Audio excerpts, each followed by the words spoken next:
சிவாய நம. திருச்சிற்றம்பலம்.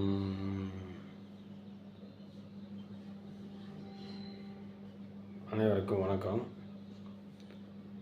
நம்ம இன்றைக்கி என்ன பார்க்க போகிறோம்னா, காலையில் எழுந்த உடனே நீங்கள் பார்த்தீங்கன்னா கை கால் மூட்டு ஜாயிண்ட்டு எல்லாத்தையும் லூஸ் பண்ணிவிட்டு நல்ல மூச்சு பயிற்சி செஞ்சு எப்பயும் போல் ரெகுலராக உட்காந்து தியானம் பண்ணுங்கள். இந்த கை கால் மூட்டு ஜாயிண்ட்டு தான் பார்த்திங்கன்னா நமக்கு உடம்பு சரியில்லாமல் போகிறது. கை கால் மூட்டு ஜாயிண்ட் எல்லாம் அழுக்கு போய் சேர்ந்து நிற்கும்.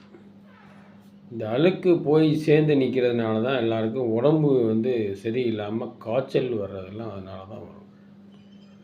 டெய்லி இந்த மூட்டு ஜாயிண்ட்டுகளை லூஸ் பண்ணாலே காய்ச்சல், தலைவலி, கை கால் வலி எல்லாம் சரியாயிடும். சிவாய